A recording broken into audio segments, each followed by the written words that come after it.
మీరు white rice తినొద్దు, white rice హెల్త్కి మంచిది కాదు, వైట్ రైస్ బదులు వేరే రైస్ తినండి అని మనం వింటూనే ఉంటాం.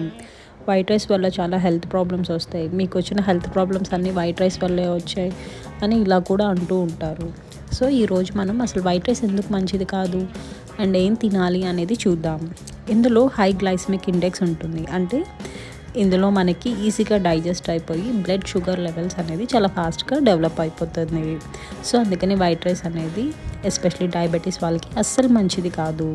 ఇది ఇన్సులిన్ రెసిస్టెన్స్, ఇది ఎవ్వరికి అసలు మంచిది కాదు. అంటే డయాబెటిక్స్ పీపుల్, బెల్లీ ఫ్యాట్ ఉన్న వాళ్ళకి, చాలా మంచి మంచి బొజ్జలు ఉండి అవి తగ్గవు కదా, సో అలాంటి వాళ్ళకి అస్సలు మంచిది కాదు. అండ్ అంతేకాదు పీసీఓఎస్, పీసీఓడి ఇలాంటివి రకరకాలుగా వింటూ ఉంటాం కదా, థైరాయిడ్ ఇష్యూస్, హార్మోన్స్ ఇంబ్యాలెన్స్, ఇలాంటి వాళ్ళందరూ గుర్తుపెట్టుకొని వైట్ రైస్ అస్సలు తినకూడదు. అండ్ ఇది మంచిది కాదు అనడానికి ఇంకొక రీజన్ ఏంటంటే ఇందులో ఫైబర్ అస్సలు ఉండదు.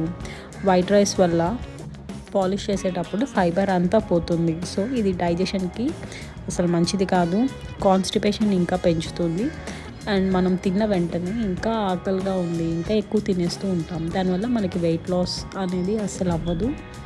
అండ్ అందుకే దీనివల్ల వెయిట్ గెయిన్ అనేది చాలా ఈజీగా అవుతుంది. సో బెల్లీ ఫ్యాట్ ఉన్న వాళ్ళు, ఎక్కువ తింటున్నాము, లావ్ అయిపోతున్నాము అనుకున్న వాళ్ళు వైట్ రైస్ జోలికి అసలు వెళ్ళకుండా ఉంటేనే మంచిది. ఇందులో న్యూట్రిషన్స్ ఏమి ఉండవండి. ఇది బి కాంప్లెక్స్ అనేది చాలా తక్కువ ఉంటుంది, విటమిన్స్ తక్కువ ఉంటాయి, మినరల్స్ తక్కువ ఉంటాయి, అన్నీ తక్కువే ఉంటాయి. సో వైట్ రైస్ జోలికి అసలు వెళ్ళమాకండి. అండ్ ఎవరికైతే కాళ్ళ నొప్పులు, మోకాళ్ళ నొప్పులు, బ్యాక్ పెయిన్, ఇంకా కీళ్ళ నొప్పులు, అరికాళ్ళ నొప్పులు, ఈ నొప్పులన్నీ అంటూ ఉంటారు కదా, వాళ్ళకు కూడా ఇది ఇంకా నొప్పులు అనేది ఇంక్రీజ్ అవుతుంది. సో అంటే ఇది ఇంక్రీజెస్ ఇన్ఫ్లమేషన్ అన్నమాట. సో ఇలాంటి పెయిన్స్ ఉన్న వాళ్ళు వైట్ రైస్ జోలికి వెళ్ళకుండా ఉంటే మంచిది. అసలు తినకూడదు అంటే ఇది చాలా కష్టం, మనం తినకుండా ఉండలేం కదండి. ఏ ఫంక్షన్కి వెళ్ళినా, ఏ పార్టీకి వెళ్ళినా రైస్ ఐటమ్ ఉంది అంటే అది వైట్ రైస్, మన కోసం స్పెషల్గా వేరే రైస్ ఉండి పెట్టరు కదా. సో మీకు కుదిరితే తక్కువ తినండి, లేదంటే ఎప్పుడైనా ఒకసారి ఓకే, వీక్ మొత్తం ఎంజాయ్ చేయండి, వీక్లీ వన్స్ తింటే సరిపోతుంది. అండ్ దీనికి ఆల్టర్నేటివ్ ఏంటంటే brown rice, hand powder rice అని ఉంటుంది.